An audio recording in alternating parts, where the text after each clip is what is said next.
السلام عليكم خوتي المغاربه، صافا كي دايرين؟ كلشي بخير، نتمنى تكونوا بخير وعلى خير دائما تحت شعار نوض ديال الخير راه العمر قصير. نهار كبير هذا توحشتكم بزاف، بغيت نشارك معكم بعض اللحظات اللي دوزتها في العطله ديال العيد، لحظات رائعه. تلاقيت مع الاصدقاء والاحباب وشفت شي مناظر طبيعيه زوينه بزاف. مادام نتوما احبابي واصدقائي ما فيها باس نبارطاجي معكم هادشي اللي شفت وهادشي اللي عشت رائع بزاف. ومرحبا بكم اي مواطن مغربي في المغرب ولا خارج المغرب بغى يزور هذه المناطق يعيط عليا، نعاونوا في كل شيء لله في سبيل الله، ما يخلصني ما والو. تحياتي لكم حيت كنبغيكم بزاف، نتمنى تستمتعوا بهذا الشيء اللي غادي نقدم لكم تحت شعار ندير الخير على العمر قصير. هذا فلوق جديد بعيد على المشاريع وهذه، ولكن حيت انا نيت رجل اعمال خصني نرتاح شي شويه، باش انا رجعت اليوم لطنجه باش نخدم بقوه. دوزت عطله زوينه، ارتحيت، خرجت الطاقه السلبيه، دابا انا جاي. خليكم مع هادشي، فرجه ممتعه، كنبغيكم بزاف وتبارك الله عليكم.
سير تيبولك شي نمشي.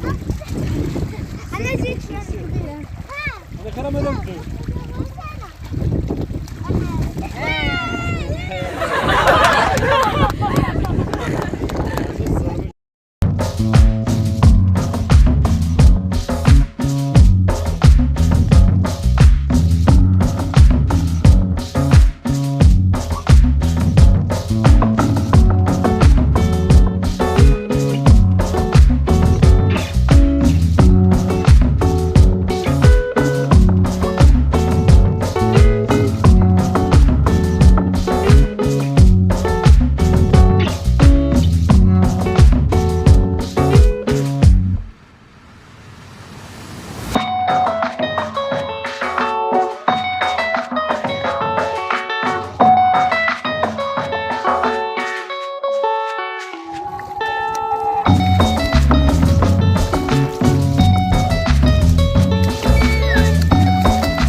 المكان ما اسمه، هذه السفينة ما اسمها، شنو سميتها ياسمين؟ ما سبقتوش البحر. عند الحيط. اوه ماي جاد.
هاي السلام عليكم، صافا كلشي بخير. الا كتلاحظوا انا الان في عين السلطان إيموزار، منطقه رائعه جدا وفيها ما يتشاف، وركبنا في دوك لي باطو صغارين، هما دوك السفن صغارين كنمشيو بك في الماء هنايا.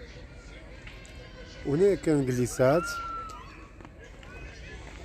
الناس كيكريو لكم هاد البلاصه هنا كتجلسوا. كاين طواجن، كاين البراردتاي، كاين كلشي. إيموزار كندار عين السلطان، الناس جالسين هنا مخير، فضاء رائع جدا. المغرب فيه ما يتشاف، والله الا المغرب فيه ما يتشاف. تسارعوا مع راسكم بلادكم، شوفوا المغرب راه جميل جدا واستمتعوا بالجمال ديالو. لا اله الا الله محمد رسول الله.